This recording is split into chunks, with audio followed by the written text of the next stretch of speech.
Okay, students, we're going to move on to oxidation and reduction, which is chapter 14 in our text. And this is just going to be an extension of what we've been talking about with transfers of protons or hydrogen with pH. So our H+, when we see with oxidation, we're going to see that we can either gain or lose hydrogen, or you can look at the loss or gain of oxygen too, but oxidation and reduction happen at the same time, you're going to see. So let's go through and look at what oxidation reduction is. Oxidation and reduction take place every day. Let me just move this up a little bit so we have it on the slide. There we go. So one of the most common things we see as far as oxidation is oxidized iron atoms or rust. So the iron atoms lost electrons. Okay, and they're going to bond with the reduced oxygen atoms. So the oxygen gained electrons. Iron lost, oxygen gained, and it formed iron oxide or rust on this car. In order for that to take place, water is necessary for that rust to occur, and if we have salt involved, it's going to accelerate the reaction. Okay, so as we look at what happens with rust, we reduce the iron ore, which is Fe2O3, for the iron content, and each year we pay, there's $10 billion worth of this iron oxidizing back to Fe2O3. So we work really hard to get the oxygen off of it, and it just oxidizes back in nature. So if we look at definitions of oxidation and reduction, oxidation is the loss of electrons, reduction is the gain of electrons. Okay? So that's a really broad definition. And if we think of that, we got multiple definitions of oxidation and reduction. We said it was the loss of electrons. It can also be, if you want to think of oxidation as the gain of oxygen and the loss of hydrogen. Makes sense. Oxidation, gaining oxygen. So you lose hydrogen. Reduction, you'll lose oxygen and you'll gain hydrogen. Okay, and the gain of electrons. And here's the most important thing. If I have oxidation occurring, reduction occurs at the same time. Okay, oxidation and reduction must occur together. You don't get one reaction without the other. So let's look at this particular equation. Okay, I don't know if anybody, there's some people in here I think that have done some welding, and all of you out there in the field probably have done some welding too. So thermite is used to weld pieces of metal together when electricity is not available as an energy source to melt the iron. Okay, so the thermite reaction produces molten through the following oxidation reduction reaction. So aluminum plus the Fe2O3, the iron oxide, goes into iron plus the aluminum oxide. So for the thermite reaction, we should identify the elements being oxidized and those being reduced. Okay, so we said oxidation is the gaining of oxygen. Okay, and reduction is the loss. So let's look and see if that follows with what we see here. Okay, so Al is oxidized because it's gaining oxygen. Fe is being reduced because it's losing oxygen. That's pretty easy. So we can see that the 2Al 3 plus 6E, so it lost of 3E for each aluminum metal, and 2 Fe3 plus gains 3E for each of the Fe3 pluses. Okay?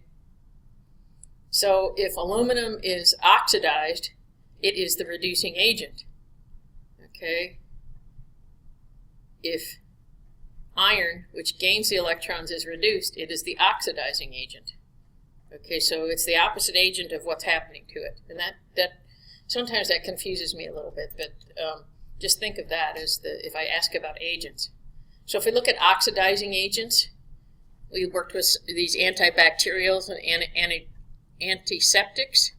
Okay, they're going to kill microorganisms. Okay, if we look at that, oxygen is an oxidizing agent, obviously. Hydrogen peroxide, benzoyl peroxide, iodine, chlorine, sodium hypochlorite, all of those are oxidizing agents. They will kill microorganisms. Okay, common reducing agents. Okay, they're going to be less common in the household, and the reducing agents are going to be more common when we look at an industrial scale, because one of the main things involves hydrogen, or the Haber process, which is involved in nitrogen fixation. Okay, if you studied that, well, I've got some handouts that I'm going to give you. I'll give them to you probably Friday. They're up online already, but I'll hand them out in class on Friday just so we don't get mixed up with the oxidation reduction equations I'm going to give you. Okay, and we can also look at elemental carbon as a reducing agent. So that will be, you'll look at that as the reduction of metal ions with that. So let's look at the following redox reactions. So the oxidation reduction, they call them redox reactions. And let's identify the oxidizing and reducing agents.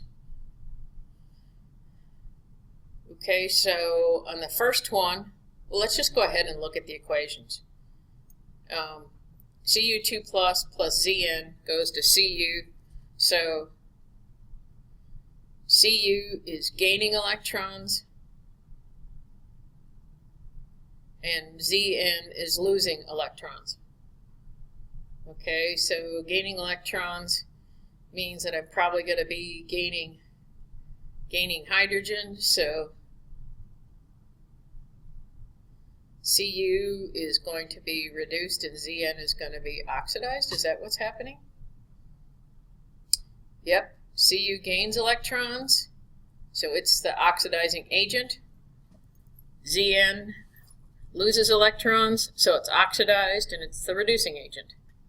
If we look at 2Mg plus O2, okay, the magnesium is gaining oxygen, so it's oxidized, so it's the reducing agent, and oxygen gains electrons, so it is the oxidizing agent.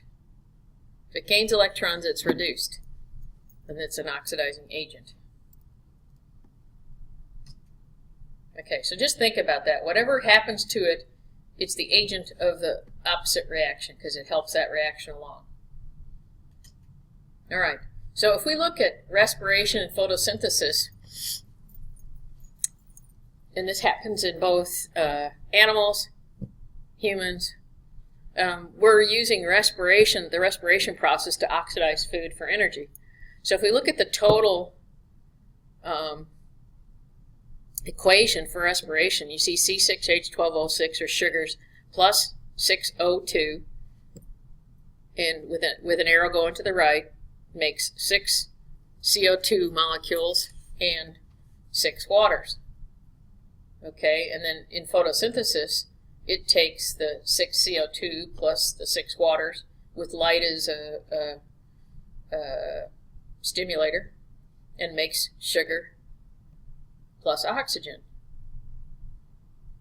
Okay, so basically what happens is animals depend on plants, and plants depend on animals because we have the opposite processes. So we have respiration and photosynthesis are opposite reactions. So they depend on each other in the environment. So we can't live one without the other. Okay, so what substance is the reducing agent in respiration? Let's look at the equation. Okay, let's go back. We want to know what the reducing agent is. So the reducing agent is a substance in the chemical reaction that's oxidized. So what's oxidized in this equation? Okay, so the carbon and glucose, which is my first one here, my sugars, lose hydrogen during respiration. So the loss of hydrogen is characteristic of an oxygen. Also, look at it here. We see that we actually have gained more oxygens here, and the water or the oxygen has gained hydrogen. So if a loss of hydrogen, which has gone over here, is characteristic of an oxidation, then glucose is oxidized, and the reducing agent, it is the reducing agent in respiration. So O2 is reduced and is the oxidizing agent. Okay, so I would just look at the reaction, and whatever the reaction, whatever happens to that thing, it's the opposite agent. Okay, so if O2 is reduced, it's the oxidizing agent. And actually, that's where we need to see it right there. Okay, one of the common places where we see oxidation reduction is within batteries. Okay, and if we look at this, this is a common battery, and we've got a zinc anode, okay, and we've got a copper cathode. Okay, so anode negative, cathode positive. Okay, so oxidation takes place at the positive end because we have zinc.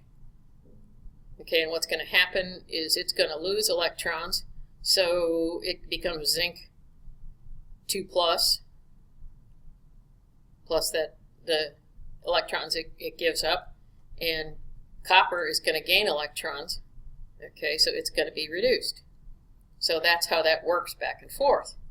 So based on the natural tendency of electrons to transfer between substances, this is what happens. So basically they physically separate the substances to gain and lose electrons across this bridge, and they use a salt bridge which has potassium nitrate to connect the two. So since the metal ions are physically separated, the only path available through the electrons is through the wire, which is how we get the charge. Okay, so Zn plus Cu2 plus goes to Zn2 plus, okay, which is oxidized, and Cu, which is reduced. So the charge is actually reduced.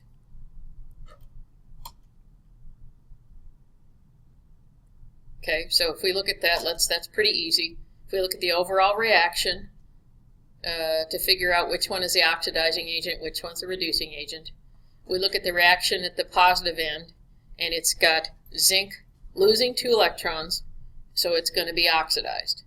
So whatever is oxidized, species is kind of a weird word to use there, the species that is oxidized is the reducing agent. So if that's going on at the anode, then the cathode is gaining 2 electrons, so it's being reduced. So the species that's reduced is the oxidizing agent. So it's just going to take a while to go back and forth through these. It's not a real difficult concept to catch on to, and we'll just practice with equations after the test. So again, since I will be out of the office Monday and Tuesday, that's what we'll work on. I'll give you equations to work on for oxidation and reduction. And this will be after the test, so it won't be on the exam. Okay, so the anode is the electrode where oxidation occurs. The cathode is the electrode where reduction occurs. And if we look back at that battery example, the zinc electrode is eventually going to dissolve away, and the copper solution is going to be depleted. So that's where the battery dies. So the reaction, it only has so much in that battery if it's enclosed, and I can't replace it. So basically, it's going to be depleted. So with our rechargeable batteries, they use an externally applied energy source to force the electrons to go back in the opposite direction, and they regenerate the starting materials for the spontaneous redox reaction. So that's what happens inside of the batteries. We actually force the electrons back the other way so that it can start all over again, which I think is pretty cool. Okay, so if we look at an automobile battery, which is, something that we use every day, and again, we use porous lead plates and sulfuric acid, so so we have a metal and a pretty strong acid.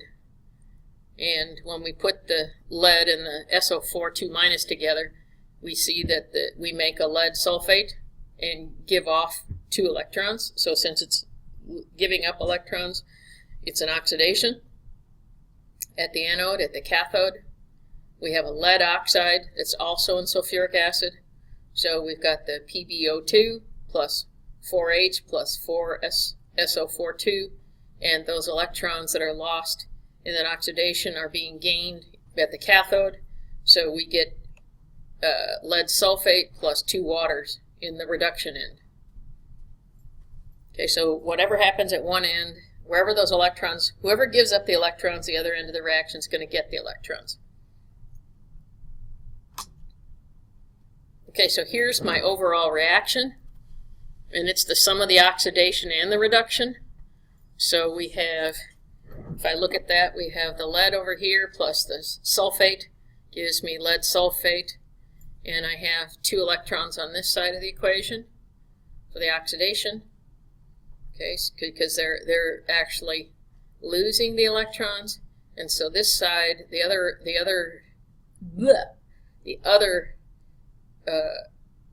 reaction on the other charge of the battery, or other, I'll get it, at the other end of the battery on the cathode, you'll actually have the electrons there, and they will be reduced because it's actually going into the PbSO4 plus the hydrogens. Okay, so in the recharge, it goes back the other way. Recharge is accomplished during the automobile operation. So when we're not using it, it can go this way, and when we're using it, then the recharge takes on. Okay, so if we don't run the battery for a long time, we don't run the car, that's why the battery will go down. Okay, and the electrolyte within the battery, I'll take this, I think I moved this down. You see here, so at the anode, which is over here, it's a lead grid packed with finely divided spongy lead, and the cathode over here is a lead grid packed with lead oxide. And the electrolyte in the battery is going to be a 30% solution of sulfuric acid. More than you ever wanted to know, right? Okay, so then we get into our dry batteries, and this is, you can't see this up here, but this is what we use for our flashlight batteries, okay, and it's called a dry cell, le clenché dry cell. And basically with the dry cells, the zinc body is what's going to act as the anode, and the carbon rod down the center functions in the cathode, but you don't really see it in the reaction. So you see zinc here going to zinc plus 2, so it's lost 2 electrons, so it's oxidized. And then we have manganese oxide in the battery too. So you see in here around the carbon rod we've got the manganese oxide, and we've got some ammonium chloride solution in there, and we've got some insulation around it. Okay, so the manganese oxide plus the water goes into manganese trioxide here, and 2 OHs. Okay, so it's gained those electrons, so it's reduced. So the overall reaction is zinc plus the manganese oxide plus water goes into zinc hydroxide and manganese trioxide. Okay, so if we look at that we have alkaline batteries, employs a base in the oxidation of zinc. We have a longer battery and shelf life, and there's less corrosion in the alkaline batteries.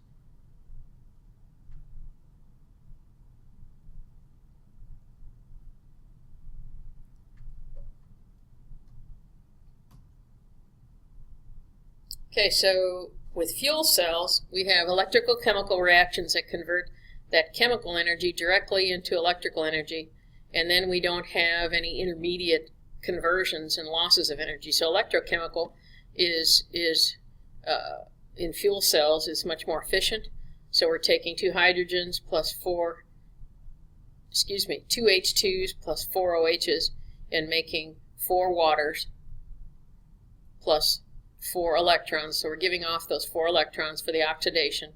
Then on the other side of the equation for the reduction, we take O2 plus 2 H2O and take those 4 electrons that were given off to make 4 hydroxides, which is reduced.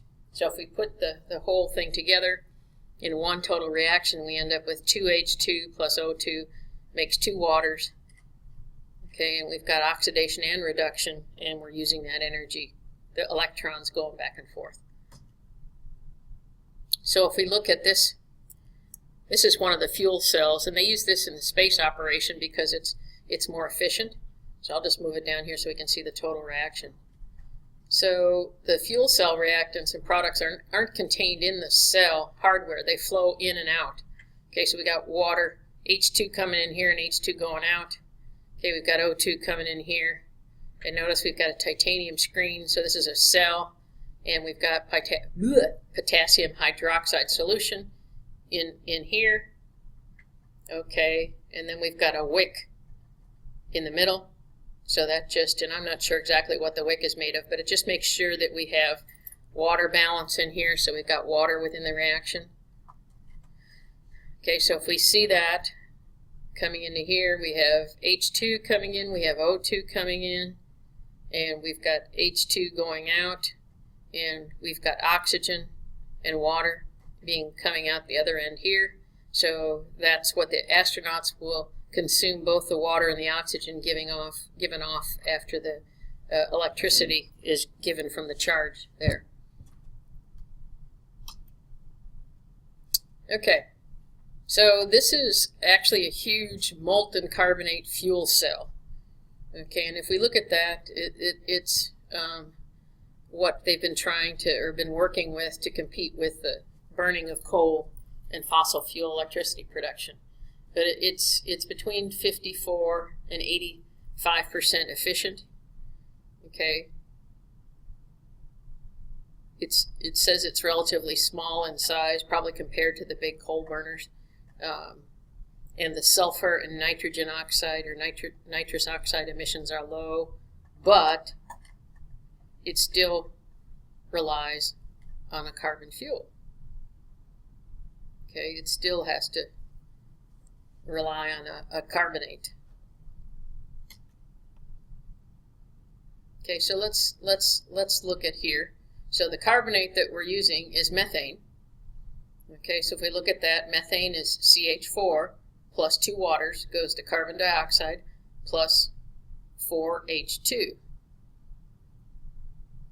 Okay, so the methane is being oxidized here. Okay, so if we look at that, we're oxidizing the hydrogen. So 4H plus 4CO3 2 minus goes to 4CO2 plus 4H2O plus 8E. That's the oxidation, which is what happened up here. Okay, and then we're going to actually reduce oxygen. We oxidized the hydrogen because we added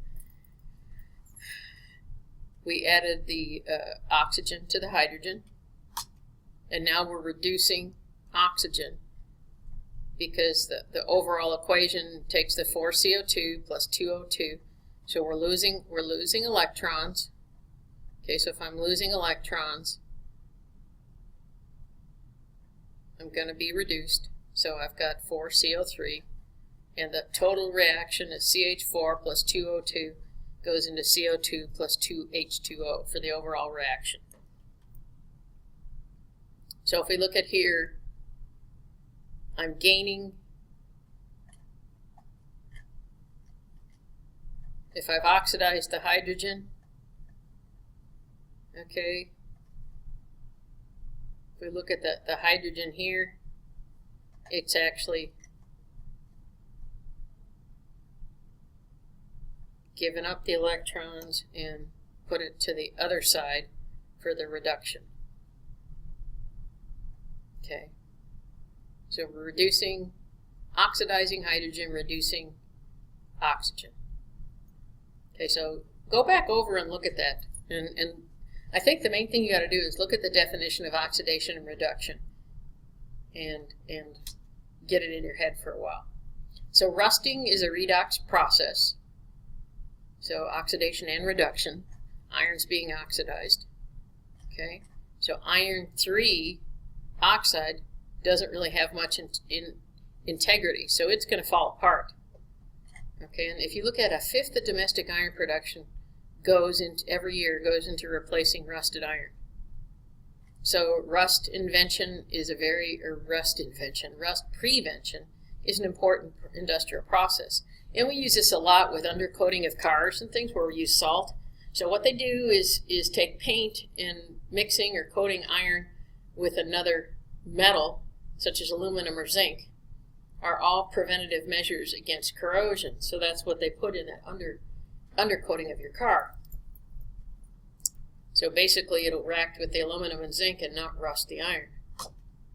Okay, so if we look at that, same thing with zinc and rust prevention. If we look at a galvanized nails have a thin layer of zinc on its surface, which the zinc will oxidize instead of the underlying iron, which is why it lasts so much longer. So basically, with pipes, a zinc wire is attached to the underground pipe, and the zinc is going to lose electrons more easily and protects the iron pipe from its oxidation. So that's why they do that, because otherwise the pipe is just going to be oxidizing and you'll end up with a hole in it, which eventually happens after the zinc is all oxidized. Okay, the last thing we want to talk about in this chapter is aging antioxidants. Okay, so antioxidants, as it says, it's against oxidation, are reducing agents. And they're going to promote reduction and retard oxidation by giving up hydrogen atoms to free radicals. Okay, and we've all heard all these different things about free radicals floating around and how they're bad for us in the environment. But they're highly reactive molecules, and they're oxidizing agents. So the free radicals is what's going to make us age more quickly. Okay, so antioxidants should slow down that process. So you can see here, we've got a free radical going to this biomolecule, and it's basically going to be an oxidizing agent. Okay, so the theories of aging on human cells are that these free radicals attack and change the cell walls, and then the immune system mistakes the cell as a foreign object. So then the free radical attack on DNA causes the cells to divide and function improperly. And so the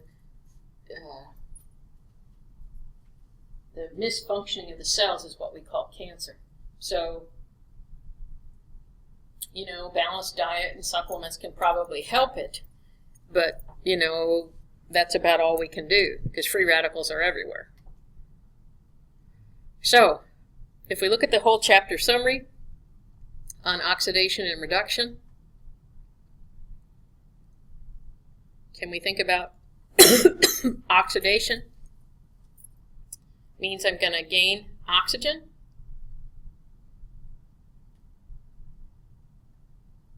I'm going to lose hydrogen. Reduction, I'm going to gain hydrogen.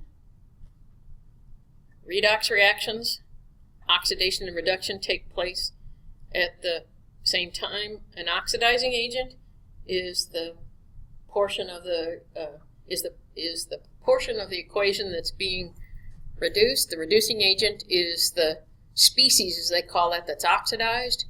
We kind of saw how batteries work, going back and forth between lead and zinc. We know that metals are probably one of the primary things that undergo oxidation reduction reactions. We use batteries in our everyday life, and this development of the power from batteries actually has improved how we use power, and actually has led to the improvement of electric cars. It will actually help us reduce the burning of fossil fuels. So that's the societal impact of that. So then what we're going to do is I'm going to assign some of the questions out the back of the chapter for you, and we'll go from there. So thanks, and we'll see you next time.